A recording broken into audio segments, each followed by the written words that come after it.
You've been silenced for very long, and every time you try to resist, they put you in jail. For my children. You've controlled your mind for so long to the point where you let them decide what your kids should learn, what gender they will be. And now you've let them to come for the whole nation, destroying what Britain once stood up for. They use this media machine not to report the facts to you, but to tell you what to think and what you should do. Always be careful. They're hiding the facts behind the noise, and they're recruiting pedophiles to tell you how to behave. And these politicians you meant to protect you, they're out there smashing your head on the ground. And no jail time for them. This road we've been on has been very dark for a very long time, and it's time to shine a light on the truth and advocate for justice. We the people make the nation, and if we don't stand up and advocate for justice, then we certainly won't make this nation great again. So we have to create a place for that, a place that can contribute to a more informed society. And that place is Next Frontier Media.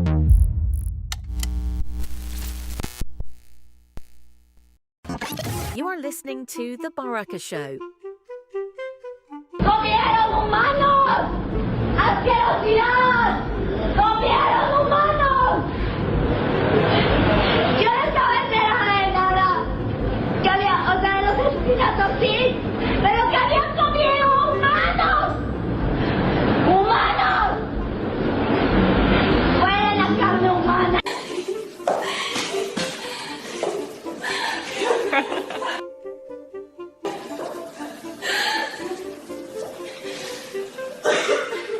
Ladies and gentlemen, patriots, truth seekers, digital warriors, welcome back to the show. Welcome back to the freaking show. They finally got exposed, and I'm calling for a revolution. Yeah, it's freaking sick to read the Epstein file and still go back home and feel like your kids are somehow living in a place where these politicians will work tirelessly to defend them. This is insane, folks. I am calling for a revolution. Man, if you're new to the channel, make sure you like, comment, subscribe, and also brace yourself for an impact.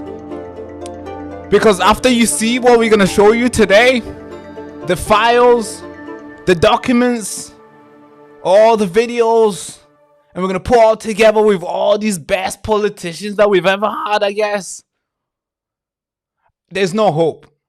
I'm telling you, there's no hope. And in this situation, we cannot pick left, right, Democrats, Republican, the Labour, Conservative, Reform. No. I'm team humanity. I'm team the victims, the survivors. I am team that side. Whoever is implicated needs to be investigated, trialed, and jailed. Be it Donald Trump, be it Steve Bannon, be it Barack Obama, be it Lord Manderson, be it Prince Andrew. I need all these guys to be investigated and jailed. There's no there's no picking side here. There's not like, oh, I'm Team MAGA, so I'm gonna defend everybody. No. If Elon Musk is involved, investigate, jailed. Anyone who's involved in doing any sort of wrongdoing in there, they need to be investigated and jailed. Everyone. If Jay-Z did something, investigate him, jail him. If Beyonce was a part of something, investigate, jail him. And maybe if Sarah Ferguson, Fergie, I guess that's the nickname that Jeffrey Epstein used to address her by. Fergie. If Fergie somehow she is implicated in this, investigate her and jail. All right, folks, viewer discretion advised, because the things I'm going to show you today will... I don't know how you're going to receive it, but all I'm saying is these are the documents. These are insane allegations coming out here. The things that these guys have done. The things that young people, victims are saying they did. Folks, you can't you can't look at this and be like, my politicians would do the work for me. No. These are your politicians. These are your politicians. These are your politicians. These are the people that you voted for. And these are the people that are meant to defend you and your daughter and your son and keep the country, prosperous and making sure you are safe from foreign and domestic threats. But no, these people have been implicated in somehow. They've been manipulated in somehow. In a ways where now they're not just working for you, they are working for a foreign organization. Because somebody got a picture of them with a baby. Somebody got a picture of them eating a human being. Or somebody got a video of them having sexual intercourse with a young boy or young girl. These are your politicians, folks. And I'm not talking about these two that you're seeing right now. You might see a picture of Keir Starmer and Lord Mendelssohn. I'm not talking about them in particular, but this is where we are today. This is what we have today. You can't look at this and say, I'll still take my bets. No. I need the whole system to be... We need to clean the swamp in the real sense. Not the Donald Trump way, because he's not been doing a lot of cleaning the swamp. The reason why the Epstein file took so long to come out is because Donald Trump was literally saying it's a hoax. It was saying it does not exist. That's Donald Trump. That's what he was doing. They forced him to get this out. So he didn't want us to see this. So I don't mean that. I've lost confidence in Donald Trump. Of course, if he does something good, I'm going to say, yeah. If he does something bad, I'm going to say, what the fuck? Just like right now, I've lost confidence. What the fuck, Donald? How long? So you knew all this existed. You knew everything was going on. But somehow you said, oh, it's a hoax. It doesn't exist. It's a Democrat's hoax. All right. Okay, cool. This, I don't know if you know who this guy is. This is Lord Mendelssohn. His picture right here with Keir Starmer, as you can see. Now, I want to take you back, long back, when Keir Starmer was asked if he knew, if he was aware of Lord Mendelssohn's friendship with Jeffrey Epstein. And I want you to listen to what this guy, our Prime Minister, Keir Starmer, just listen to him. I don't know if this guy somehow is, I don't know if he's just slow, or maybe he's actually like I can't really say the word on YouTube, as you already know, heavily censored here. I don't know if Keir Starmer is just slow, or maybe he has a wrong judgment of people. He has he's had a long career of wrong judgment with people, right? I mean, we can go through the Jimmy Savile, wrong judgment, I guess. We can go through all the terrorists that he fought for. Wrong judgment, I guess. Or maybe he was just following orders. But he's a prime minister now. He was asked if he knew about this guy and their friendship. And listen to this. Him going there and saying he has full confidence of Lord Mendelssohn. Listen to this, folks. This is not long ago, by the way. This is last year.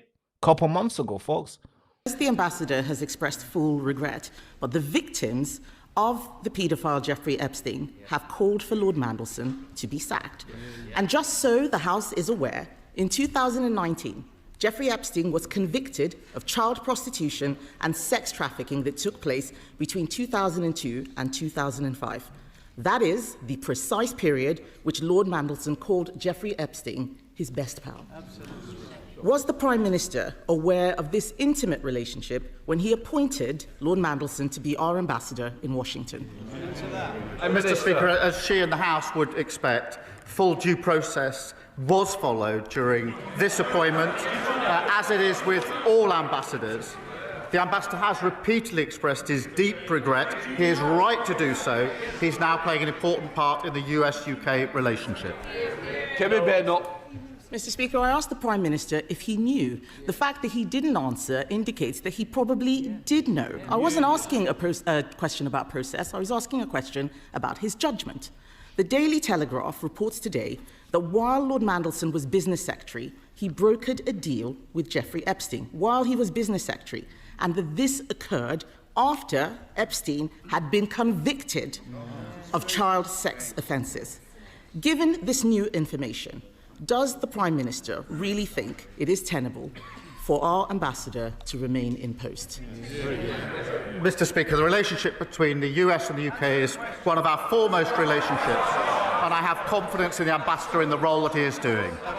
Mr. Speaker, I think it is embarrassing that the Prime Minister is still saying that he has confidence in a man who was brokering deals with convicted child sex offenders while sitting in government. That is a disgrace. This government has repeatedly refused to declare Lord Mandelson's full interests.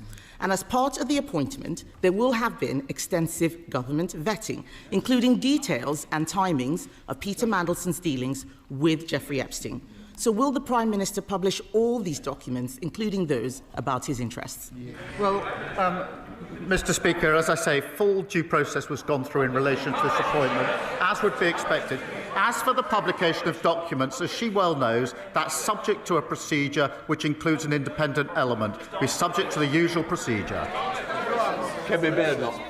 The Prime Minister cannot answer any questions. That is not the behaviour of someone who has full confidence. The ambassador should be in the White House talking about how we respond to an incursion into NATO airspace. Instead, he is giving interviews about himself to The Sun. This is a man who already had to be removed from cabinet twice, and now we learned that he was brokering billion-pound deals with Jeffrey Epstein while business secretary. I didn't get a proper answer. He's talking about process. This is not about process. This is about judgment. Just last week, I told him that he should sack his deputy prime minister. They all cheered and congratulated themselves. She was gone 2 days later. His face too is broken, and he's got a totally new front bench. So I will ask him again, will he make sure that these documents are published, and will he actually instruct Peter Mandelson to publish all his correspondence with Jeffrey Epstein?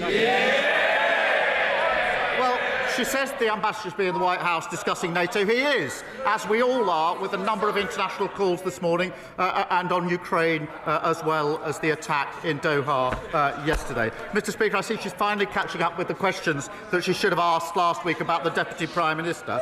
In the meantime, Mr. Speaker, we have been opened up a new schools-based nursery. That is our Prime Minister saying that he has full confidence of Lord Mandelson. Not long ago. And by the way, there was already things coming out that this guy he was doing something. He had a relationship with him. And now we get to learn. I mean, folks, what is going on? I think we need, I mean, a lot of you guys, I think I'm a little bit radical in the sense where I think we need a revolution, in sense like a civil revolution where not like a full-on fighting guns and no, of course not. But I mean, like, we need to clean on the swamp. We need to clean everything in a political in parliament. We need new faces. We need new politicians. We need people who's gonna go there without having scripts, because you can tell this Prime Minister's question time is very heavily scripted. Everybody's reading a response. Oh, you're gonna ask him this, he's gonna respond with this, and you guys are gonna fight, and the people gonna crowd. It's like a circuit. Everybody's pulling the string, and everybody's dancing, screaming, shouting. It looks very scripted, especially if for them to respond to a question, they're looking down. What do you mean you're looking down to respond? Did you know they were going to ask that? Insane. So I need everything to be changed. I need people to be speaking and putting the country first. Because here's what we got to learn. I want to show you this. Lord Mandelson, the person who Prime Minister Keir Starmer has came out and said he has full confidence in him. This is what Lord Mandelson was doing. Okay. Mandelson tried to change bankers' bonus policy at Epstein's request. Huh? What do you mean at Epstein's request? So this guy was basically like a little boy who Epstein was sending him around like, hey, do this to your country. Change these policies. Do this and do that. Because I need that to be changed, little boy, Manderson. Lord Manderson, go do this. This article goes deep. Rightfully so, it goes deep. So Lord Manderson said he was trying hard to change... Sorry, I don't know if you can hear me. Lord Manderson said he was trying hard to change government policy on a banker's bonus following request from Jeffrey Epstein. New email show. Email released by the U.S. Department of Justice shows multiple exchange between the pairs, including one from 2009, which appeared to show Lord Manderson, then the business secretary, admitting to lobby ministers in Gordon Brown government on Epstein's behalf. I mean, this is insane. When you read this whole article, it gets even worse. But of course, this is the email back and forth. This is like the exchange back and forth. But let's read a little bit further so we can get a little bit context. Evidence that Epstein sent Lord Manderson $50,000 in 2004 and $10,000 to his husband in 2009. Is also among the 3 million documents released by the DOJ on Friday. Images from the files shows Lord Manderson in his underwears. Man, come on. This is, bro, when you see the... Okay, let's just carry on watching. I need the whole system to be toppled, all right? I need a whole change, okay? While I'm reporting this. On his underwear and t-shirt picture next to a woman in a white dressing gown. An exchange regarding banker's bonus will raise fresh questions over the influence Epstein had over Lord Manderson. In the emails from December 2009, Epstein asked Lord Manderson if there were any real chance of making the tax only on the cash portion of the banker's bonus. Lord Manderson replied, "I'm trying really hard to amend, as I explained to Jess last night. Treasury digging in, but I am on the case." So you can tell this guy was following orders, yeah? So Jeffrey Epstein says, hey, is there, Jeffrey Epstein picks up the phone or goes on the email and say, "Hey, little boy, Manderson, is there any chance you could, you could make the taxing only on the cash portion of the banker's bonus?"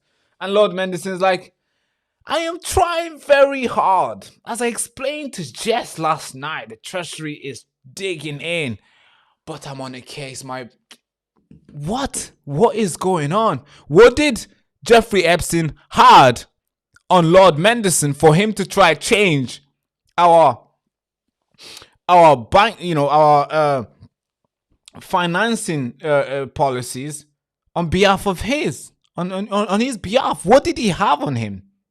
And now we get to learn that Lord Manderson was out there in his underwear next to girls. I don't even know what else he was doing.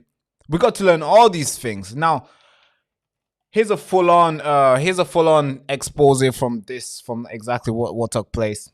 I think it's important that you see this. So this is the full email that was restricted from the Epstein file. So this is Jeffrey Epstein at the very top. Can you guys see this? Comment down below if you can see this, folks. Comment down below if you can see this. All right, so Jeffrey Epstein says, "Is there any chance of making the tax only on the cash portion of the banker's bonus?" And Lord Manderson replied, "I'm trying hard to amend. As I explained to Jess last night, Treasury is digging in, but I am on the case," like a little boy he was to Jeffrey Epstein. Jeffrey Epstein responds saying, "Let me know before Jess, please." I mean, it's insane. Lord Manderson's response saying, "Okay, they are not being helpful, ... Jeffrey Epstein says back to Lord Manderson, replies back to Lord Manderson, he says, "They are JPM or they Treasury." Meaning he asked the question, who's not being helpful? So Jeffrey Epstein asked, "Who's not being helpful? What are you talking about?" And of course he responded saying, Jeffrey Epstein responded, "Who's not being helpful?" Meaning JP Morgan Chase or the Treasury, the UK Treasury, the finance, the Bank of England, I guess. So then he responded, let me try and share you back the screen. Then he responded the Treasury. And then it just gets worse. It gets worse over here, all right? Then it gets worse because it gets even deeper. But I think I should read over here. I think this part is important. This part is important, all right? So at the time, Jeffrey Epstein is running his own wealth management firm and appears to have used his connection to Lord Mendelssohn to influence government policies. Email also shows that he suggests that Jamie Dimon, the guy, the CEO, the chief executive of JP Morgan Chase, the bank, the big bank that's been buying a lot of properties, buying a lot of infrastructure in Ukraine, in the US, and all over the world. So JP Morgan Chase, he suggested to Jamie Dimon that he should call, listen to this, folks, he should call our treasury and say, and mildly threaten then the Chancellor, Alistair Darling. This is treason, folks. This guy deserves to be put on this is heavy treason right here. On your screen. And then we get Prime Minister Keir Starmer saying he has full confidence of this guy. The whole government, we need a new re-election. We need every single MP to resign. And then we try again. So people can re-elect the people that they have full confidence that they will go out there and defend the nation from foreign and domestic threats. Meaning people like Lord Mendelssohn. That's domestic threats. These guys are not meant to be in the parliament. Especially if they're about to threaten our secretary, our treasury. So they can get a guy in Epstein or some other guy who was pulling the string to benefit from it. This is insane, folks. The email carries on as well. The email carries on. It's important that we carry on with this. We're not gonna stop, folks. We're not gonna stop. The email carry on. I'm just trying to find something important. Yeah, I think this is important. This is freaking important. Okay, all right, folks. All right, let's read this part. Okay, let's read this. So after emails were published on Sunday, Lord Mendelssohn told the Financial Times that every UK and institutional banker was making the same argument about the impact on the UK financial service. That's what he said he responded to that, and that his conversation reflect the views of sector as a whole, not as a single individual. But this part is more important. This part is more important. All right. Let me just highlight it so you guys can see where we are. 3 months earlier, emails between the two men showed that Jeffrey Epstein personally wired Lord Mendelssohn's partner, Reinald Avilda da Silva, £10,000 to fund austerity costs and other expenses. What do you mean?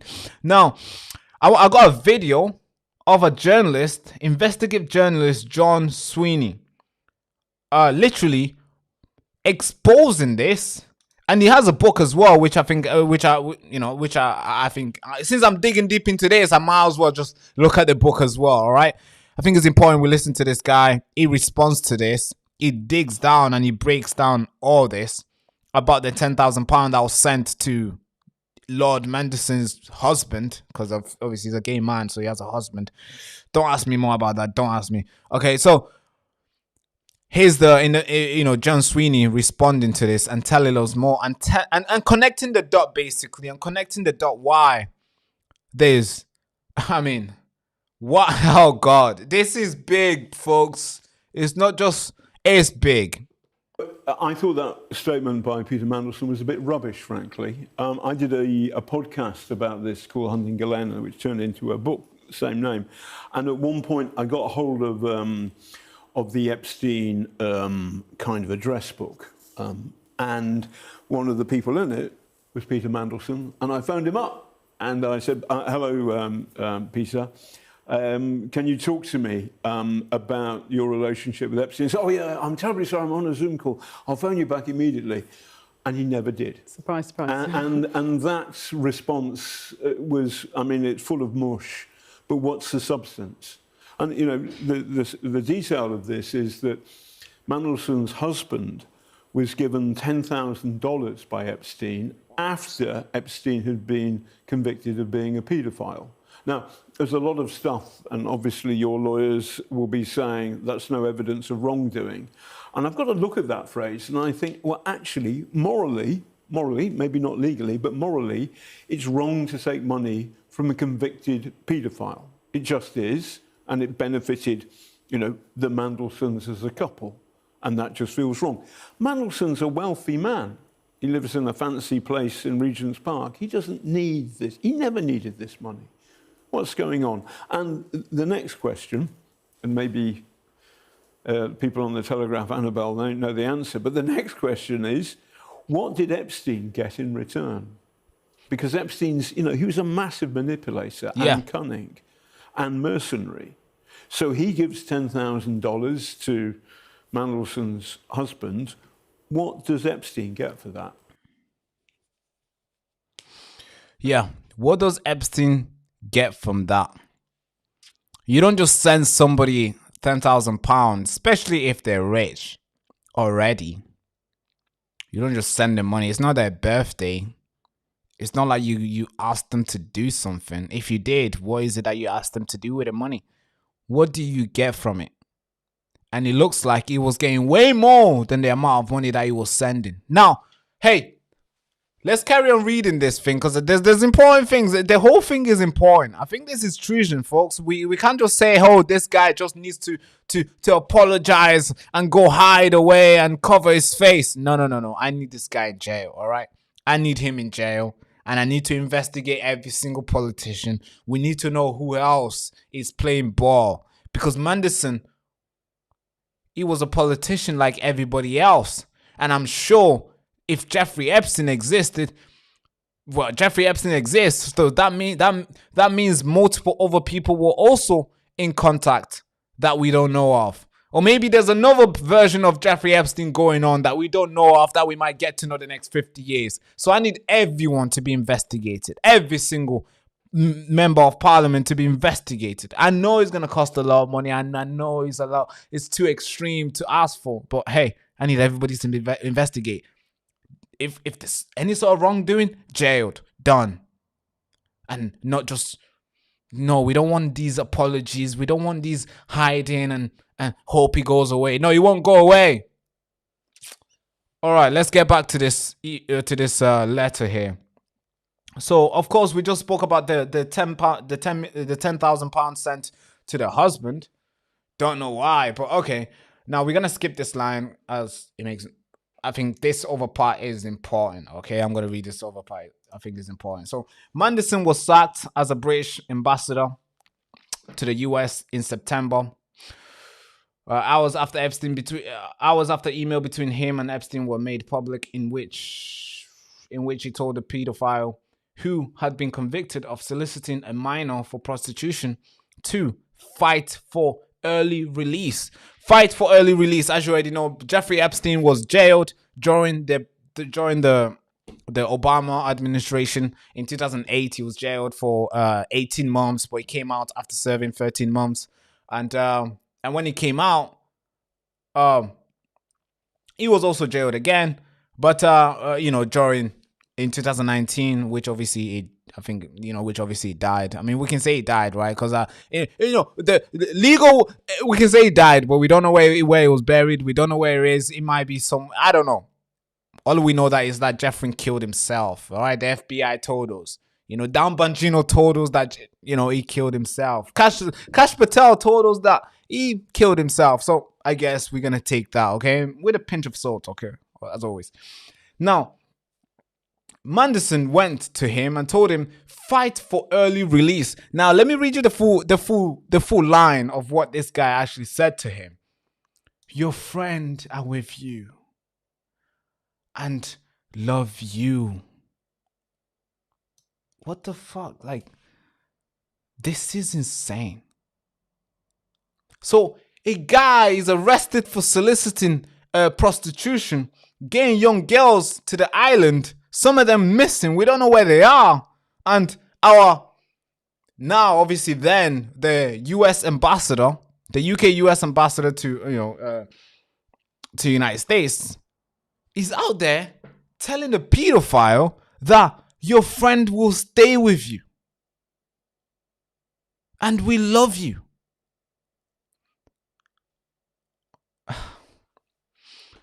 This is why we can't just take an apology and walk away. This is why we can't just say, hey, and walk away. No, we can't just let them come back, come and just do some, humiliate themselves, say they're sorry online, do a public speech, issue an apology to the victims, and somehow everything disappears. No, it doesn't work like that. We've had enough of that. We've had enough of sorry. I'm sorry. I did something wrong. No. We need you jailed. We need you to be investigated. And I know that's too much to ask because we have a lot of weak politicians. They're all being pulled the other way. So it's going to be hard for any of these guys to be arrested. But this is insane, folks. This is freaking insane. But then obviously there's a couple pictures that's been coming out. Lord Manderson with Jeffrey Epstein. Here's another one. Lord Manderson with people there. Oh God. All right. So Lord Manderson has obviously responded, and he has basically kind of clapped back in a sense. But before I show you that picture, I also want to show you this screenshot here, which is doing numbers. I'm trying to understand what he meant by this. I'm trying. A lot of this Jeffrey Epstein emails and stuff, all these leaks and stuff, they don't make any sense. A lot of it is just jumbled up stuff. Maybe they're doing it by design, right? It's just random email. You could be reading this in 2008 and you're reading this in 2013. You're thinking, hey, what happened in between? But I've been reading this one that caught my eyes, and I'm thinking, what the heck did he mean by this? Why are you awake? These questions are all related to. I can't see this properly. 2 seconds. Let me just move this thing on this side. Hold on, folks. Give me a second. Hey, Jeffrey Epstein is about to. What is he? Is he ruining my live stream right now? Okay. Can you guys see this properly? It's just that I can't see it myself. All right. So, why are you awake? These questions are all related to this. I don't know what that is. Description or this department, whatever, for Cuban arm, but can only get to New York at a time when people feel G. What do you mean when people feel G? One, have some sort of breakdown. What do you mean when people feel G? Can you guys explain this? I really didn't understand this. ... Still working on it. Therefore, okay, then the email stops. And then Peter Manderson, that was, the first one was from Peter Manderson to Jeffrey Epstein. Then Jeffrey Epstein responded to Peter Manderson, and this is what he said: New York, ? Brown, ? Cuban America. Have you made any decision? What are they talking about here? Are they talking about girl, New York, brown, Cuban America? Have you made your decision? Lord Manderson, or maybe PT, I should say, because obviously that's what Jeffrey Epstein addressed to him. That's the nickname he gave him. PT, have you made your mind? This is insane. I don't get this. But here's what Peter Manderson responded when he was asked about if he had any wrongdoing.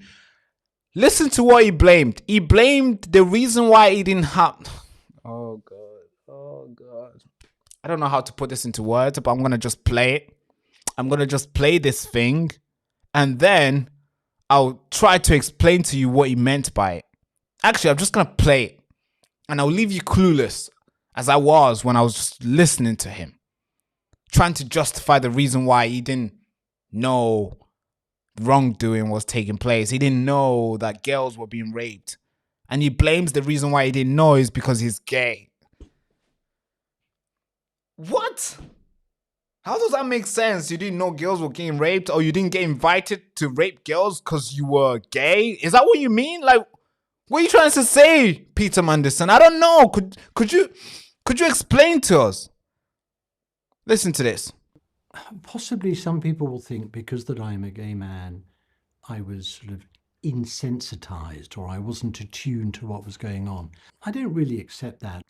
I think the issue is that because I was a gay man in his circle, I was kept separate from what he was doing in the sexual side of his life.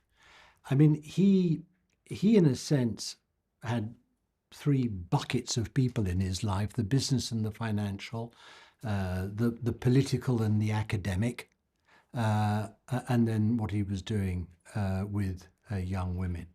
It's possible that some people crossed over, but I didn't. And I think probably the reason I was separate from the third of those is because I'm gay. Is he trying to say the reason why he didn't get invited to participate in, in young girl prostitution and rape and torture and abuse is because they didn't invite him because he was gay? Is that the reason why? Really? Is this the best thing he can come up with? Like, hey, I'm sorry, they didn't invite me because I was gay. Bro, do you even understand what we're saying here? Lord or Pete Manderson, do you understand what we're doing here? Do you understand the nature of this crime? And you're saying, oh, I didn't know. Oh, I didn't know. Well, I didn't know because they were doing something bad and they didn't want nobody to know. I didn't know because they are satanic evil and they were doing something horrible to young kids and I didn't know. But no, you're saying you didn't know because you were gay. You didn't know because they hide away because they didn't think you were going to participate. Is that what you're trying to say? Not the cruelty of the crime itself. Very insensitive, I have to say. Very insensitive in the sense where the reason why he didn't know is because, yeah, he was gay and they didn't want him to participate. It's crazy. It's insane. This is where we are. By the way, this is what we call our politicians. People who go to represent us. Yeah, ambassador from the UK to US. This guy was a business, business secretary. This guy was a guy who were, representing his constituent. This guy was a guy who people would tune in to listen to because apparently he was a journalist at once. This guy was. And this is what they do. This is what he was doing. And we're all going to learn. And everybody's asking for, hey, just say sorry and walk away. No, it doesn't work like that. Because if you and I were to do such a thing, we'd die in jail. But somehow the rules are different. And I'm not arguing for us to be the same. Of course not. I'm arguing for them to lower themselves down, to stop playing God and act with impunity. Come down like all of us. Gravity needs to pull them down for once. And we gotta be the gravity, folks. We can't let these guys act with impunity, walking above us and doing all this wrong stuff to young kids and whoever they see fit. We're gonna put them down. And the only way we do that is not by just asking them to say sorry and walk away. Oh, he apologized now. It's fine. No. He needs to be in a jail cell. He needs to be with P. Diddy somewhere. He needs to be we need to put him in a jail. He needs to chill with those terrorists in the jail cell. And they need to figure out, they need to, because that's where he belongs. Not in a palace because he apologized. Because what goes to say that this thing does not going on? It's not still happening. But here's something else that I want you to see. There's a lot of money that was moving, folks. There's a lot of money involved in this. It's not just a couple guys trying to do wrong stuff. They're doing wrong stuff. There's a lot of money being moved up and down. Man, it's insane. Jeffrey Epstein made £75,000 or dollars, I have to say, of payments to accounts connected to Lord Mendelssohn's bank. And you can see here, this is the statement. The guy had a bankless bank. You can see that, big amount of money. big amount of money was delivered. His money. Jeffrey Epstein sent the money for what? We have to investigate. We have to find out why they're doing this. What the money was for. What was he trying to do? This guy, you have to know, yeah. Let's just say that Jeffrey Epstein is dead, right? That's what they say to us. He's dead. Okay, he's dead. Okay, well, I agree. He's the only one alive right now. Obviously, there's many other people, but you could tell he had real good relationship with him. You can tell he had a tight relationship with him. He can't deny it. Peter Mandelson can't come to us and say, "Oh yeah, I didn't know this guy." No. There's pictures with you with him on the boat. There's picture with you with girls in your underwears. There's picture with you and there's bank statement you receiving money. Even your gay husband is also receiving money. Trust me, that's a tight relationship. We need to get this guy and ask him question, big question. Not like, how do you feel? How's your mental health? No. We need heavy question. We need to know what was taking place. Who else is implicated in this? Which other Labour Party politician is implicated in this? Which other Labour Party politician had another special relationship with Jeffrey Epstein? These are the questions. These are the credible questions we need to be asking. Since he's alive, I mean, as we already know, a lot of victims who come out to say, who had a close relationship with Jeffrey Epstein, they somehow disappeared. Since this guy is still alive, we need to ask them tough questions, folks. That's all I have to say. There's more, actually. There's more. There is freaking more. Now, you'd think the education minister, Oliver Bailey, you'd think these educational minister will do some... will be based, meaning they'll connect with us in a human level, where they're going to condemn this as they should, where they're going to try to detach away from this evil as possible. You'd think these educational ministers, especially if they're taking care of the education, meaning they are in charge of setting up the bar, they're in charge of setting up the moral bars that the kids should be learning in school, you'd think they will have some sort of common sense and connect to the nature of this crime and say it how it is. No, not in the UK. No. They always try to save face. They always try to save themselves. They always try to save the party. It's like a little cult where anybody does something wrong, they try to protect the party as close as possible, trying to defend it so it doesn't, instead of just saying it how it is. The Labour Party fucked up. We should have fired him as soon as possible. We should investigate him as soon as the first leaks came out. We should have tried to prosecute him. We should have tried everything. But no, we didn't even do anything. Imagine, we did nothing. We let him operate with impunity, with the cockiness. And we made him to be the ambassador to the United States. And we let him do that. And the emails came out.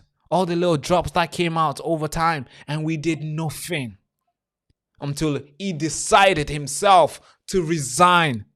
Do you understand how crazy that is, folks? That Peter Mandelson was not fired. He resigned. It's like he had to check himself. He basically had to challenge himself and be like, man, I'm a bad guy. I need to resign. Because the Labour Party don't see that. He had to judge himself. Think of how fucked up that is. And this is the Labour Party that's in charge right now. And you mean to say this party somehow would do something to protect the young kids? I don't know, folks. I don't know. But listen to this. Lord Mandelson he has no recollection of that picture being taken. He denies wrongdoing.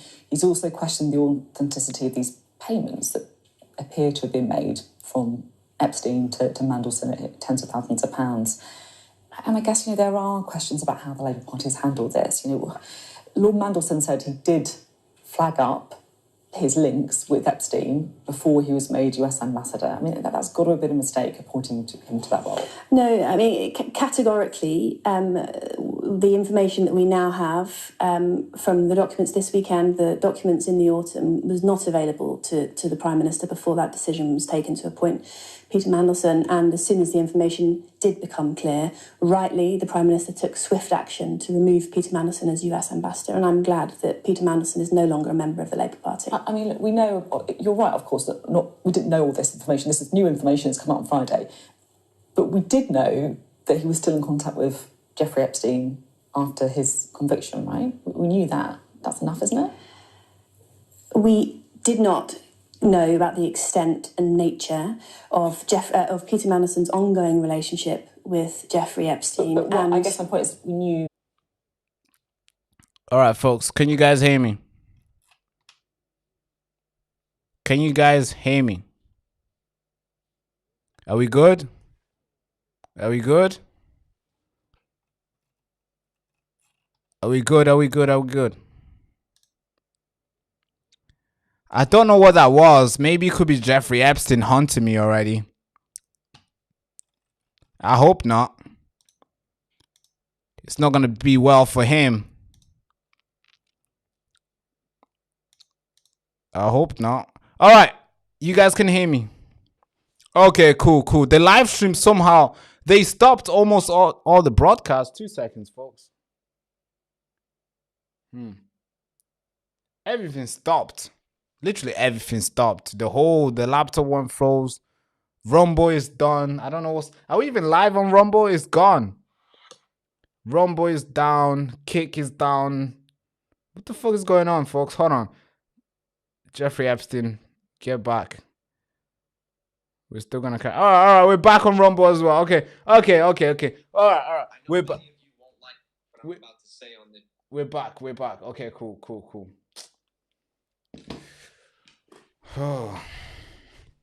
By the way, we've been heavily censored on YouTube, so I mean, we got 41 people watching live on YouTube. So it doesn't matter. The truth needs to come out, even if there's one person watching. We're still gonna broadcast. Okay, we're still gonna broadcast 4 p.m. UK time till 7 till 8. We're gonna carry on every day. Somebody pulled the plug. Yeah, somebody did. All right, let's carry on. Okay, cool. So this lady, instead of her trying to protect the victims and doing everything that she can to making sure the country is safe and to making sure we investigate into people like these, to make sure these guys who disguise themselves of like ministers, who disguise themselves as like working class party, yeah, who disguise themselves as like guys who are here to work for us. No, she doesn't care about that. All she cares about is protecting the party. All she cares about is protecting the party's to show people that the party knows what it's doing, but they don't know what they're doing. Here's the Labour Party. Keir Starmer being asked. This is a video made by Reform UK, by the way. This is the Labour Party being asked if they still stand or if they still have confidence of Lord Mandelson. This is what Keir Starmer has to say. Instead of him coming out and say, no, we fucked up. The party messed up. We should fire him right now. No. They double down. This is not long ago, by the way. This was September. This is insane, folks. Watch this. I have confidence in him, and he's playing an important role in the UK-US relationship. Peter Mandelson is sacked as US Ambassador. Peter Mandelson has been sacked. I have confidence in him, and he's playing an important role in the UK-US relationship.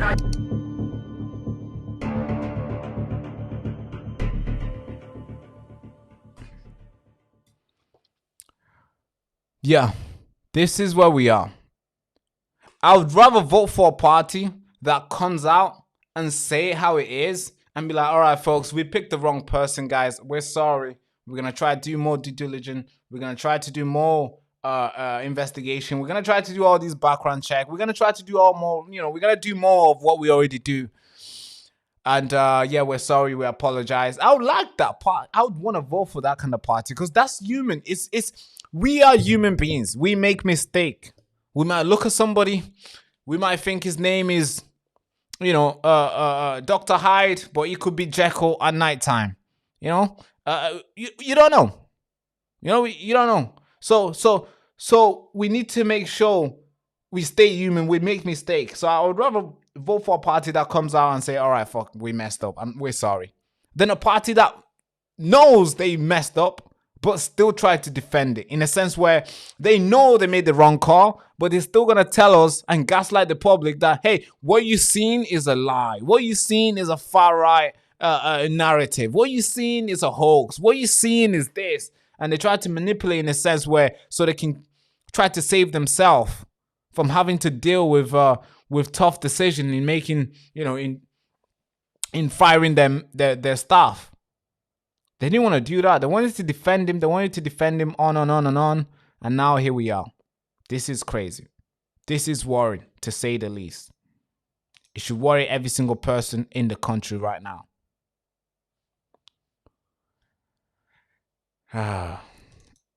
Crazy, folks. It's insane, folks. All right. Okay. I want to move to another story. I don't know if you know this guy. This other story is more dangerous.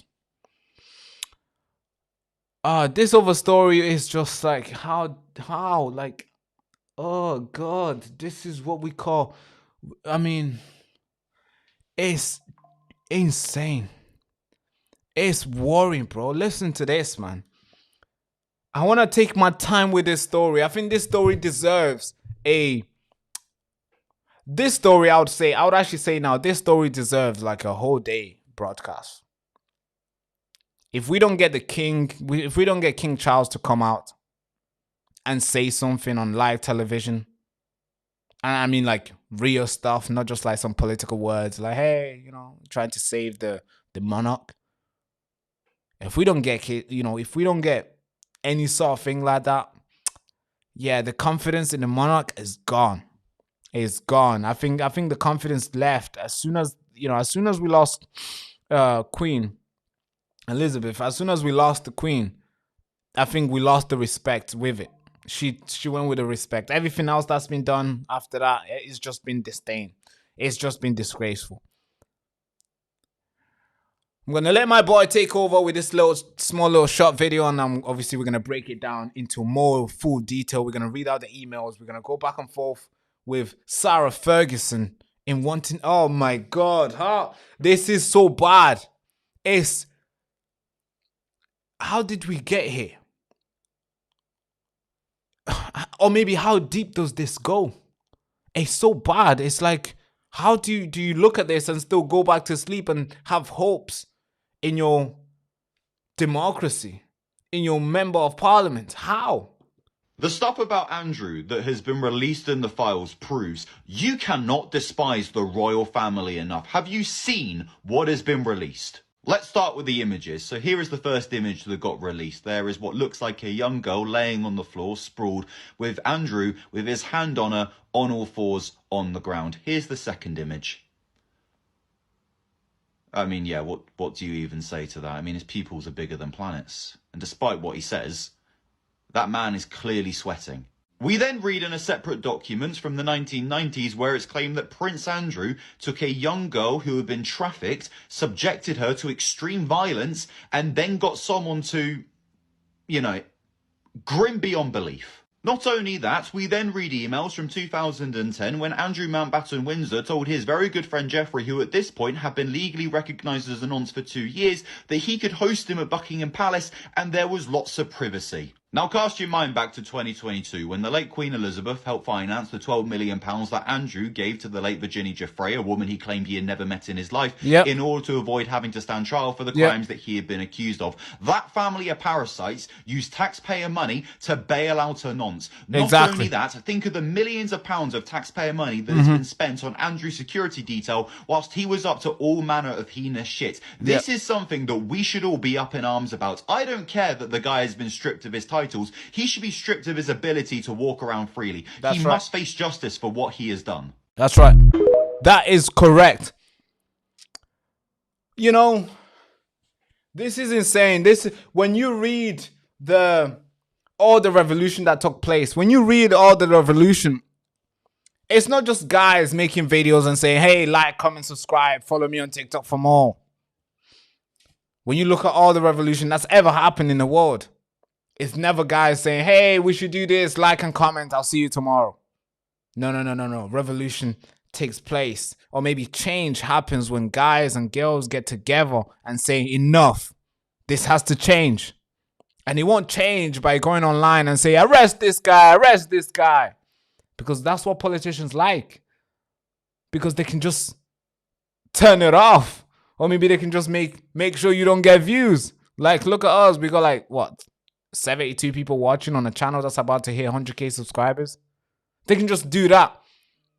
Make nobody watch, not to hear what's going on. Or maybe they can just send more information on this side and send more information on this side and divide us in our interest. And next thing you know, we're fighting each other. We're fighting among each other with information while the elites are just enjoying their life. Now, let me dive deep into this story. I think this one deserves more attention. Because, by the way, oh, God. This is Prince Andrew, right? Don't know if you've heard of that name, but yeah, he's a big shark, okay? He's a big shark. This is him with a lady, a young girl. It appears to be a young girl. You can see by the fingers. You can tell that's a young girl.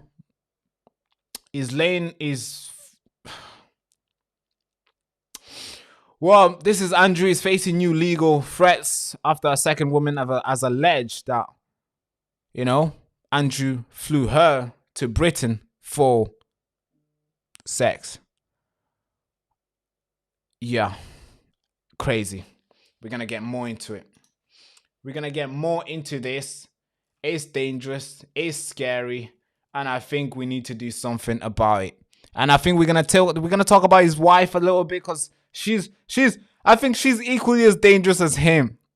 Given the fact that she wanted to be married to Jeffrey Epstein, according to the files that's been released, that she sent Epstein a message saying, hey, marry me, I'm your service. I'm thinking, what the fuck? What is going on? Like, what kind of family is this? But we're gonna take our time with this. This is a huge story. It's important we take our time so we can digest it. So we can tell you how important this is. A lot of people just try to sprinkle a little bit of information and remove the whole bread of context. But I think it's important we do that for you guys. So this guy, Prince, well, not Prince anymore, Andrew, faces a new legal battle threats after a second woman alleged that Jeffrey Epstein flew her to Britain for sex. An unnamed woman says she was taken to Buckingham Palace for tea afterwards. Do you understand how dangerous? Okay, I'm gonna try not to react because this Buckingham Palace stuff, a lot of people are making arguments saying, oh yeah, we shouldn't abolish the monarchy. They bring a lot of money. They do this and they do this. Also, they do this too. Which one do you want to stay with? Do you want to have both or none? That's your question for you to answer at the bottom. But, that's something you can answer at the bottom. But it carries on. The article carries on. The U.S. lawyer said last night issued an ultimatum to Andrew and the royal family to sit down and discuss the claim as soon as possible or face court action. The woman said she was in her 20s when at Epstein's request she spent a night with Andrew at the Royal Lodge home in 2010. The claim marks the first time. Sorry guys, 2 seconds. I love talking.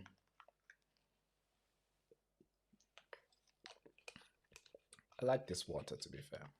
It's always here when I need it, right? Where was I? I think the claim marks the first time an Epstein accuser has alleged a sexual intercourse at Royal. It's making like this monarch thing is becoming a joke. Like, imagine this is the allegation now. Attorney Brad Edward, who represents more than 200 alleged Epstein victims, told the Daily Mail, quote, I am hoping sometime this week that somebody on behalf of the palace will reach out and say, let's figure this out. Mr. Edward previously sued Andrew on behalf of Givino, the young girl, this young girl that was, of course, she was paid money after, because, sexual assault and doing all the crazy stuff. We had to pay 12 million pound, I think, to her. He previously, this lawyer, this Brad Edward, he previously represented her, and now he's representing 200 more alleged victims. This is crazy. This is dangerous. Who alleged had sex with the former Duke of York in London? That's the lady that I just showed you the picture. Now an ex-prince settled for settled for 12 million pound. Just told you that. So let's carry on. Something where it doesn't talk about that.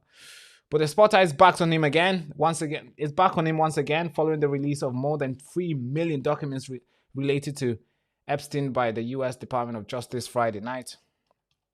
Yeah, this is the creep. This is your prince. This used to be your prince. This is the guy that you paid money to for his security. This is the guy who you fed and kept in the house. And he was out there sexually assaulting young kids and sleeping with them. And look at this. Look at this. That's a young kid. You can tell that's a young kid by their fingers, folks. Can we really zoom into these fingers? Can we zoom into the fingers? I think we can, right? You can tell that's a baby, folks. This is the creep. Young kid. This is him now. Apparently he's doing a lone drives. He's driving alone. But he's living in a palace though. He's living in a big house. We gotta take that away from him. What did he do to earn that? Epstein? No. So these emails have come out. They include an email to Epstein sent to Andrew in 2010, offering to set him up with a friend who he said was 26, Russian, clever, beautiful, trustworthy. It is not known if the woman in the email is the same woman making the new claims. The fire dump, which the DOJ says will be the last, also shed new light on the lodge. Obviously, we just talk about Lord Mendelssohn's relationship with with Epstein. So yeah, it gets deep. But I want to show you this screenshots. I want to show you this email. I want to go back and forth on this with you guys. So this is what the email says. So right now we can talk about the Buckingham Palace.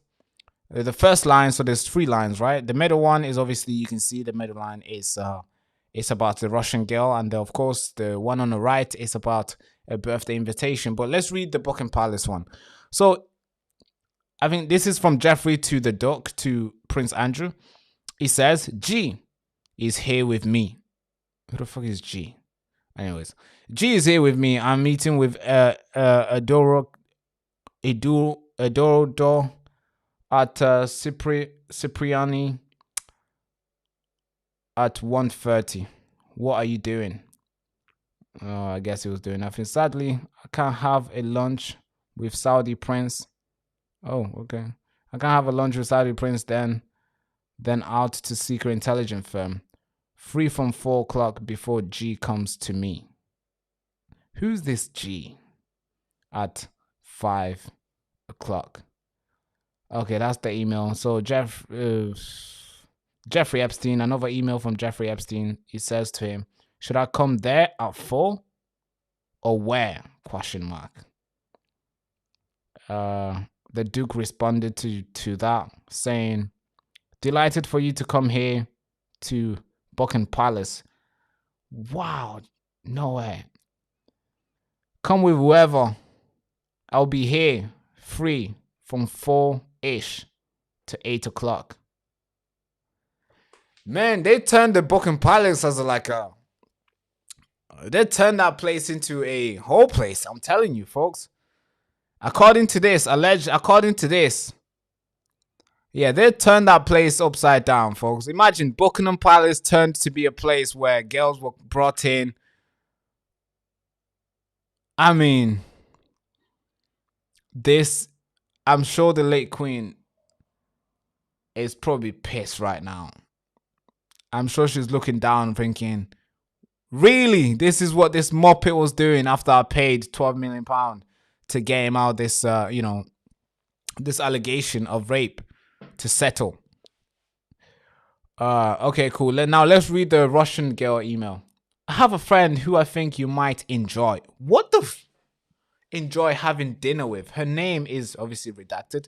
She will be in London. Is this how people reach out to each other? I have a friend I think you might enjoy having dinner with. Okay.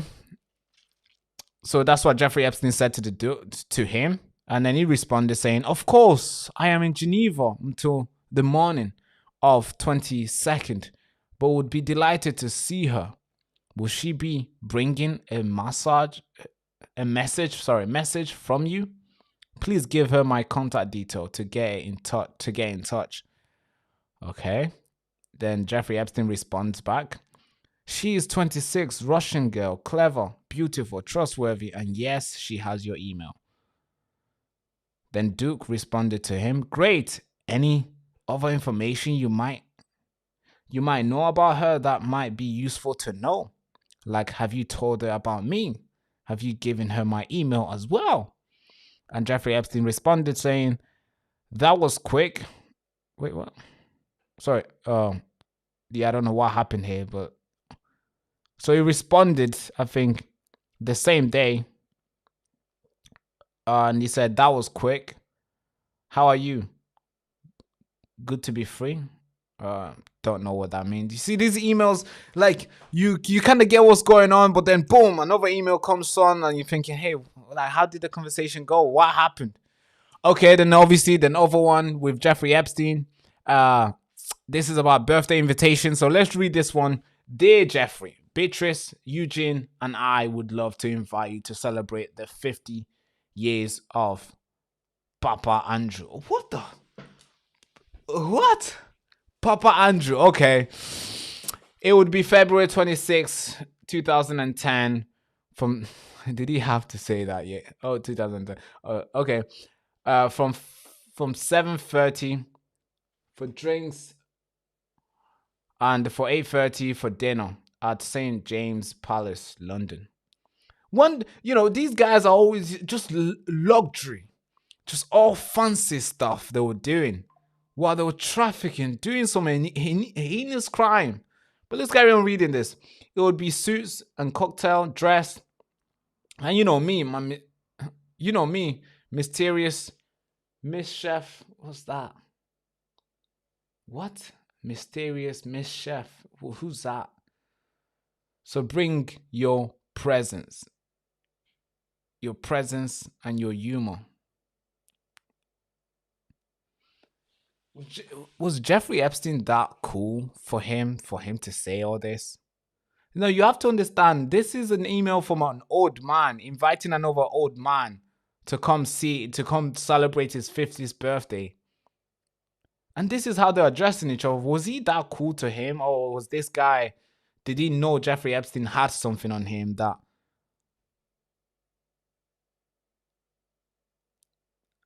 Okay, let's carry on. It'll be suits and cocktail dress. And you know me, mysterious chef, mysterious chef.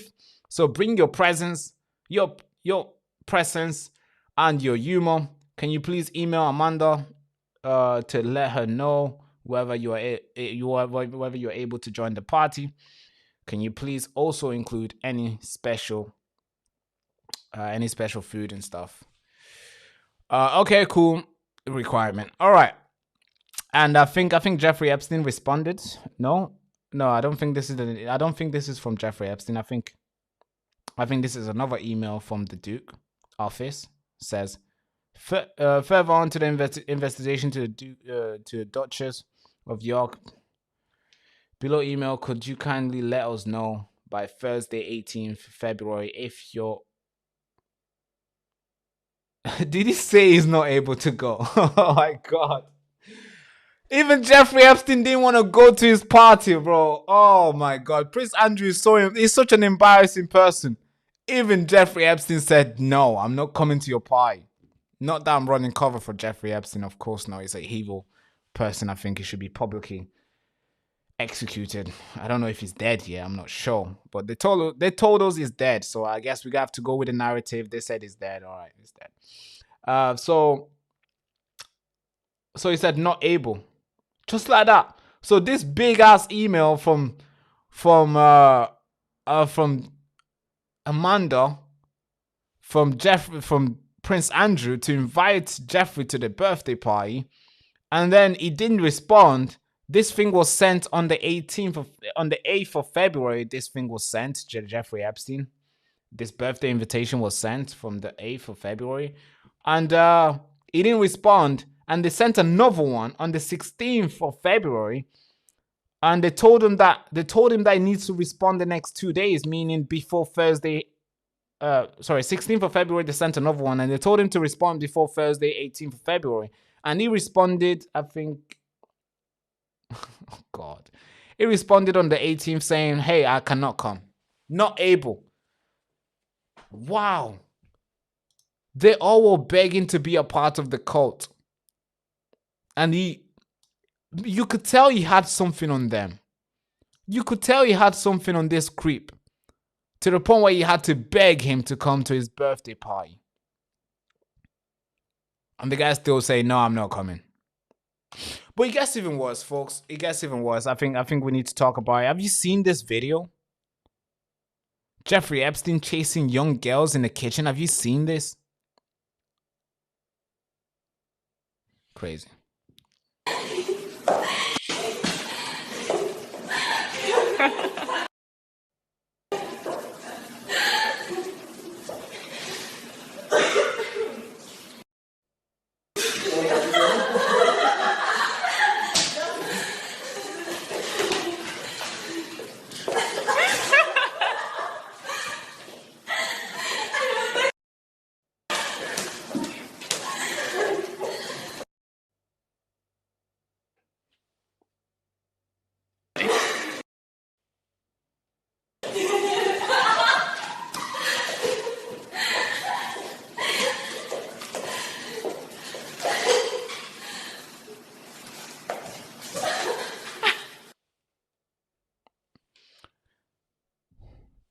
Right. So I don't know if you're hearing the voice, but there is young girl's voice. There's young girl's voice in the background. And he's chasing them around. Okay, maybe he's playing. All right. Okay, Jeffrey Epstein is playing. Okay. But he doesn't have kids. Whose kids is that? And you could tell the person who was recording was a girl, and also she had she didn't have a young voice. She had her voice was quite matured in a sense. You could tell she was an adult. Maybe it could be Ghislaine Maxwell. I don't know. Maybe it could be Sarah Ferguson. I'm not sure. All right, I'm not sure. We can only dance around it. But yeah, this is what's going on. But I want to show you another. I want to show you another one, which is kind of sad. The fact that the public just wants Prince Andrew to say sorry and we move on. I want to show you this. This is so bad. When you're reading this, you feel like, what the heck am I reading? What is going on? What is happening? So, all right, let's read this together, folks. We're not going to read from the top. We're going to read from the message from an email from Brian Miller. An email from Brian Miller, right? So, at the very bottom, it says, back in the 90s, Ghislaine Maxwell recruited a girl from the modeling career. Instead of modeling, she was sold as a slave for sex and torture. Prince Andrew was an accessory to her death, as he tortured her and me to force her murder. I need to get a passport to identify her. I need someone to contact. I need someone to contact the passport office to get extradited passport. These guys were just emailing each other. Hey, yeah, I was doing this, and they got me to do this. Prince Andrew was an accessory for it. And, we killed the lady, but I need to get an extradited passport. I need to get rid of it. That's what these guys are doing. It's like they're just acting with impunity, folks. It's like they're just going back and forth. You're like, yeah, I did this. Yeah, Prince Andrew was my friend. Yeah, we also did this. We were involved to killing the girl. And yeah, guess what? Yeah, I just need a passport to get rid of her now. I need a passport so I can put her in the box and somehow and show the private jet, whatever that. I mean, and the public is just thinking, hey, we just need an apology. No, we don't need an apology. We need this guy jailed. We need the king to know that the people have a voice still. We need the king to know that, hey, maybe we might say your highness, but you're not that high. Okay? We can put one of you guys in jail too. Maybe we bow down and we look up to you in a sense. But no, that's just a title. You have to earn it in a way. Where if somebody does something wrong, we need you to step in. We want to force your hand on them. We need you to do something. Show us that you still care about human life. Show us that you still care about young kids. Or maybe show us that you're not a part of it. Not just a statement saying, oh yeah, I'm really appalled. And we don't want those crappy statements like this. His Majesty has today initiated a formal procedure to remove the title, the honor of Prince Andrew. Okay, all right, you removed the title, but we need something else. We need this guy to be jailed, all right? We need him in jail, okay? If this is true, if he was involved in making another girl, in killing another girl, if he was implicated in killing a girl, we need somebody to investigate that. If we find the real stuff, we take it to the judge and we represent our case and we put this guy in jail. Life. And if the wife is involved, Sarah Ferguson, we do the same. Did she know? Was she aware of it? That's a crime. All right. Same. Who else is involved? The son? Does the son know as well? Because they appeared to be going on these parties too. The son and the little kids. I feel so bad for them. The fact that their mom and dad were dragging them on these Epstein stuff. If they know as well, did they know? Oh, they did? What can we do? Put them in jail. All right, done. We need to investigate all this. We can't just sit here and be like, oh, we just want an apology and we're going to move on. Oh, no, it's so bad that the fact that this has happened to them. Okay, it's bad. Yes, it is. And something bad needs to happen to the people who are involved. Not just an apology and somehow they stay in their mansion, in their castles, with millions of pounds floating around, with hundreds of people working for them. Taxpayers' money as well. Something needs to be done, folks. I think this is a huge deal. It's a big problem, folks.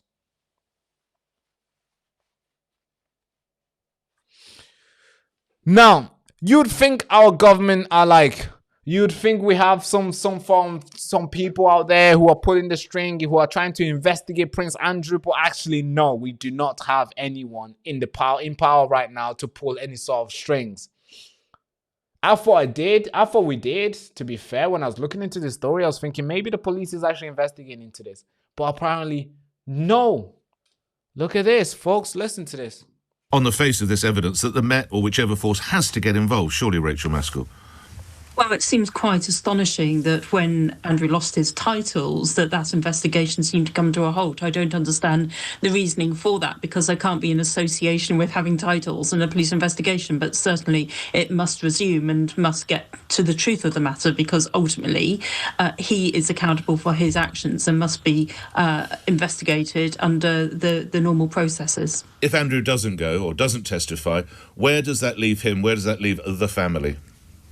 Well, I think there are just so many questions at the moment that have got to be answered. And of course, we see that continuation of privilege, which is held within that family. Ultimately, if somebody has broken the law or indeed has assaulted a woman, then they have got to be held to account at the highest levels for those actions. So it is right that all the stops are brought out to get to the truth. That's what we all seek, because these people, and there are others named, we remember in Virginia Guthrie's book, which also listed other men. So I do think we've really got to ensure that all of these people give testimony to Congress so that there can be real justice found for all of those victims and survivors. Yeah. So no investigation has been launched. Nothing. They're just clapping their hands and, you know, scratching their fingers and cutting their nails and just looking at each other and be like, what are we going to do? You know what to do. Investigate this guy. If he was implicated in killing a girl, as what he alleged, and of course, talk to the victims. Talk to the new legal battle that has been, you know, that has just come out. The new allegation. Talk to them. See the evidence. Investigate this guy. If he has any sort of, if he's implicated in any way, what can we do to him? We don't want him to apologize. I'm sorry. Too many sorries. I see a lot of people in power. All they do is just, they mess up and all they do is just say sorry and they move on. If it was you, if it was me, if it was any random guy in the street, we don't get to say sorry. We go to a judge and we're put in jail straight away. But somehow these powerful few, they can do whatever they want. They will never see a judge. They will never see a lawyer. Maybe they do just to silence everybody, but they move on. Nothing changes. Who goes to say that there's not another guy who's doing exactly what Jeffrey Epstein was doing? Who goes to say that Jeffrey Epstein might be alive? I'm not sure. Who goes to say that there might be someone, or maybe the connection still carries on? You understand, this was deep. I don't think Jeffrey Epstein was the only one pulling the strings, because this is too big for one guy. Somehow a financier, a guy running his business, to get all of these guys together, to have every single person involved in his documents. I mean, somebody must have been working for him too. Maybe let's find that guy. Who was it? Who was the team that he had? What was their vengeance team that he assembled together? We need to find all those guys. And then we need to see what we can do, investigate. If there's any crime, we obviously prosecute them. And of course, we need to also investigate the people who are still in power. Is somebody pulling the string behind the scene? Is that why the politicians can't do what we vote for? Because somebody else has a picture of them with a girl, so they can't do what we ask them to do because they're scared? We need to ask these questions. I think these questions are important. And we're not going to stop, folks. We're not going to stop. We're not going to stop. All right. How about we move to another story, folks? Are you guys ready for this?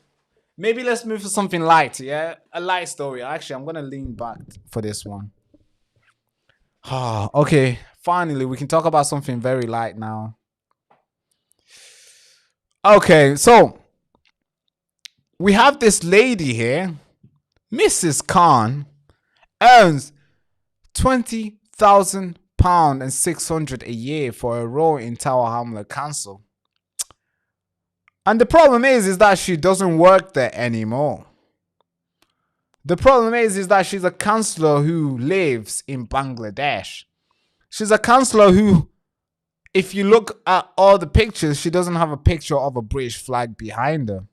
She has a picture of Bangladesh flag, a foreign flag, some other flag.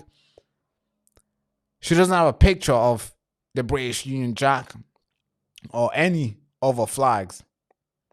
But she's a councillor. She's being paid, and it's important that we talk about her. Here's her picture. Here's her in Bangladesh doing leafleting, campaigning to become a politician over there. She wants to become an MP. Yeah, she wants to be a member of parliament over there, not here. But guess what? She's a councillor over here at the same time, and she's been paid. She's appointed people to go to see to represent her when it comes to meeting, when it comes to like meeting constituents and stuff. She's got some guy, maybe a relative, maybe somebody, a friend, to be the one pulling the strings in the UK. Meaning those people are the ones attending the meetings on her behalf while she carries on doing leafleting. You can see the leaflet. There's a picture of her on that leaflet. She wants to become... I think the UK has become a laughing stock, bro. I'm sorry, folks. I'm trying to take this shit so serious, but like, how do we let this... How do we allow this shit, bro? What the fuck? Oh, God. What? How?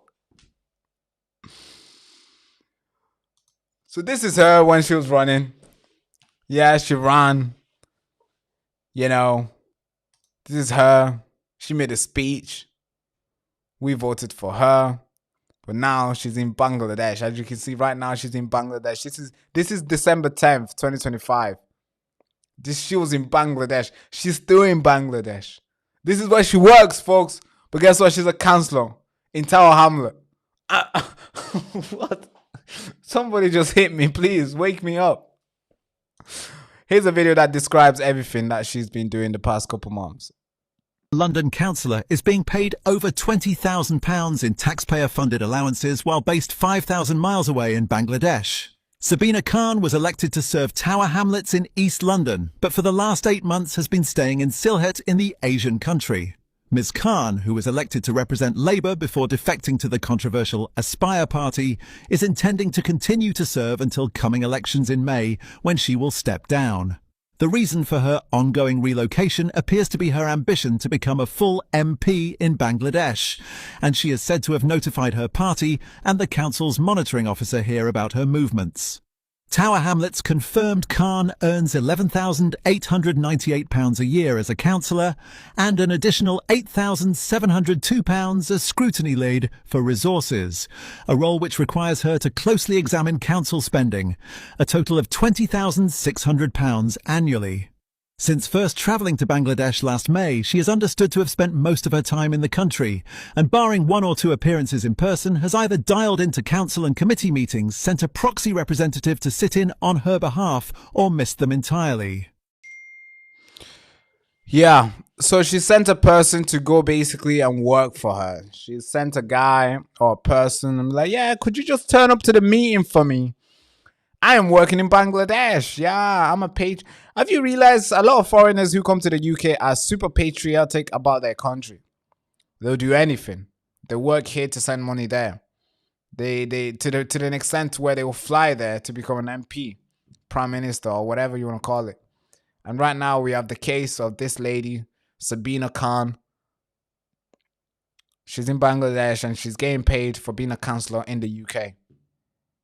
And she has a guy who's turning up to a meeting whenever she's needed. She's been in over there. She's been in Bangladesh for 8 months. 8 freaking months. Imagine the day you don't turn up to work for 8 months, but you're still getting paid every month. Just try it out. Try it out for your work. Try it out. Go to Spain. Leave your job. Go to Spain. Stay there for 8 months and expect your boss to still pay you every month. You can't do that in a private business, in a private sector, can you? No, you can't. Only in the public sector. Only when the money is coming not from the business that the government generates, but no, from the taxes that they take from people so they can give to Sabina Khan to stay in Bangladesh. You know, the crazy thing is, I feel like when she fails, let's say she's not elected in Bangladesh, because of course they're trying to go for, they're running for a parliamentary thing right now. They have an interim leader. I think, what was his name? I forgot his name. Yunus was interim leader. He's an interim leader right now, and they're trying to run. Obviously, as you already know, what happened to Bangladesh. I'm not gonna get into that. But the interim leader will be, obviously, he's gonna be running and then she's running to become an MP. And let's say she fails. You know, the crazy thing is, if she fails, she's probably going to come back to the UK and she carries on being a councillor. What the fuck? How did we get here? What? This is crazy, man. This is insane. Wow. This dual citizenship, I think we should cancel that. We shouldn't have dual citizenship. Because there's no way this is where we get to when you have dual citizenship. You have people who cannot pick, who don't know where they want to be. They want to be, maybe she's gonna be a What if she becomes an MP in Bangladesh and she still is a councillor in the UK? Yo. Wow, she's gonna go down in history, bro. For duping the government, you know, the political system in the UK. Yeah, you know, we've talked about deep stuff. It's important we end on a soft note. All right, it's important we end on a soft note, folks. Yeah. Sheikh Hasina. So Sheikh Hasina was thank you so much for reminding me. Sheikh Hasina, I forgot her name. Sheikh Hasina was overthrown by protesters, students, because they didn't like the tax that they had for, it was like basically, if you served in the government or if you served in a revolution war, your family somehow gets a 20%.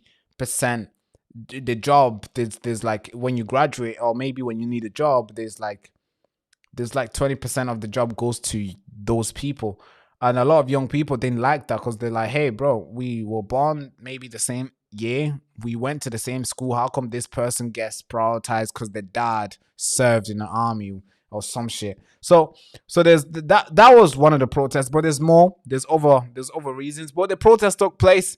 Sheikh Hasina was overthrown. She had to run. She was trying to run to the UK because, of course, I don't know if you know, but there's a law here where if a corrupt politician or businessman runs away from their country to the UK, to London, is really hard, especially for Pakistan, India, Bangladesh, and several other countries. Once their politicians get to the UK, it's very hard for them to extradite them. That's why we have a lot of rich Indians who do some bad stuff in India and they run to the UK and they never go back. They're protected because it's hard for them. It's a reason when Britain colonized India, well, when it was the whole one thing, right? Those laws that protected the people, you know, the people who were, let's say a general goes there, let's say a white guy goes there and he kills some people, he can run here and it will be harder for the Indian, you know, British India to extradite that guy because it's harder. And that law hasn't changed since. Yes, maybe they've changed a little bit, but it's still the same. That's why now Pakistanis can use it. Pakistani basically can do some fucked up shit there and they can run here. That's why there's a lot of maybe some terrorists that do stuff in Pakistan. Maybe they're trying to get arrested. They run to London and they're safe because it's going to be harder for them to extradite them. Same thing for Indians. They do the same thing. Bangladesh. So Sheikh Hasina tried to come to the UK and I don't know how Keir Starmer said no, but Keir Starmer rejected it. Crazy, right? Yeah, I didn't see that coming. But Keir Starmer rejected it, so that's why she never really got here. But she went to India instead. And of course, as you already know, India and Bangladesh right now, they're not in a good term. So obviously, when you know they have Sheikh Hasina, so now they can bargain. They can use it as a political. They can bargain around. But yeah, so interim leader is Eunice. That's the interim leader right now. So now they're running an election. Now, since they're running an election, this lady, she is trying to win. But all right, folks, it's been fun. Oh man, the stories that we had to cover today, folks, is insane. We're gonna get into it. We're gonna carry on doing these stories. But thank you so much for tuning in. Thank you so much for tuning in. If you're new to the channel, make sure like, comment, and of course subscribe. We're gonna get more into it. Next tomorrow, we're gonna talk about Sarah Ferguson. She is the little devil in with Andrew. That's one we have to say how it is. The emails that she said she sent Jeffrey Epstein behind Andrew. It's like, how the fuck are these guys still together? How the heck are these guys still boasting around raising kids? The emails that she sends Andrew, the emails that she says she sent to Epstein about her daughter, about her son. It's like, how are these? And then the email that she sends to Jeffrey Epstein, asking Jeffrey Epstein to marry her while she's married to Prince Andrew. It's like, how the fuck did these guys find each other? We're going to talk about that tomorrow. I think Sarah Ferguson, she's evil as fuck. Equally as bad as Andrew herself. But yeah. Okay, cool. But yeah, we're going to talk more about that. But let's see what you guys are saying in the chat. Let's see what you guys are saying in the chat. We always try to engage with you guys before we go. So let's talk about that.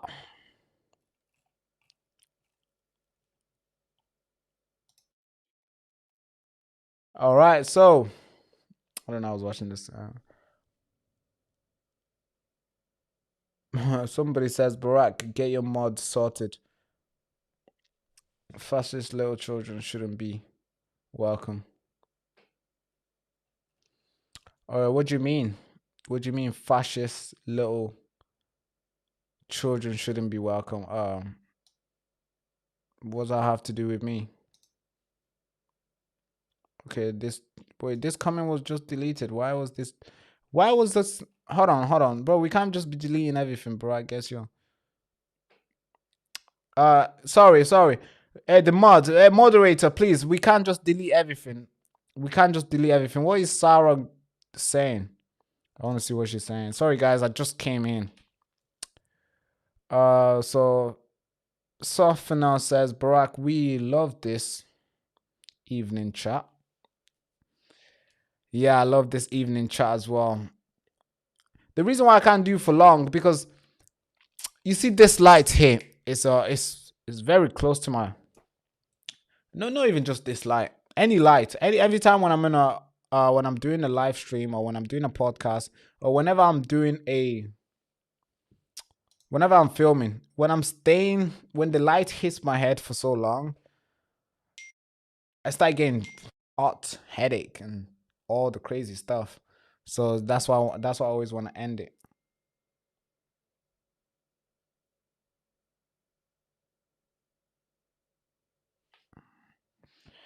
That's why I always want to get off and calm down a little bit. And maybe I can come back on. But so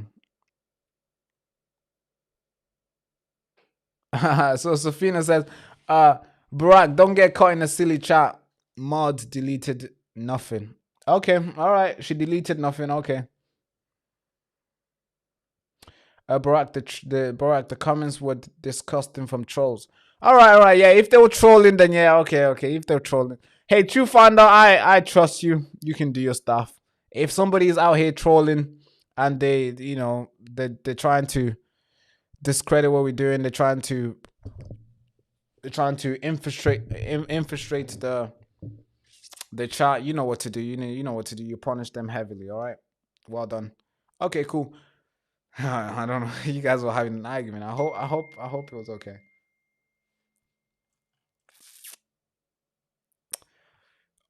Just Janice says she always supported Andrew. Yes, you see, Sarah Ferguson, her story is so bad, folks. Her story as a mother is so bad, where she sent an Andrew. So in 2009, Fergie appears to write to Epstein, I quote, I urgently need £20,000 for rent today. The landlord has threatened to go to the newspaper if I don't pay. Any brainweavers? End quote. That's what she sent to Jeffrey Epstein. Imagine this lady in 2009, what was she doing? Do you think she needed £20,000 for rent? Where was she living? We need to talk about that, folks. And then she asked Jeffrey Epstein to marry her. It's like, yo, how the fuck? So she said this to Jeffrey Epstein. Sarah Ferguson wrote. So in the email, Sarah Ferguson wrote, I quote, "You are a legend. I really don't have the words to describe you. My love, my gratitude towards your generosity and kindness, XX. I am at your service. Marry me," end quote. I mean, imagine this is fucking Sarah Ferguson. She has a husband, Prince Andrew. This is 2009, 2008. And she says to Jeffrey Epstein, "Marry me." It's like, bro, what the fuck? I think she was a handler as well. That's why I think. All right, my opinion. I think she was. I mean, you don't say that. You don't tell Jeffrey. Yeah, we're gonna talk more about it tomorrow. Okay, we're gonna talk more about it tomorrow. Okay, we're doing a little bit digging in it, and there's a lot of videos that we found a video of her and an argument of him and Jeffrey Epstein because she. Because remember when she came out and called him a pedophile, then she retracted it. All the crazy stuff.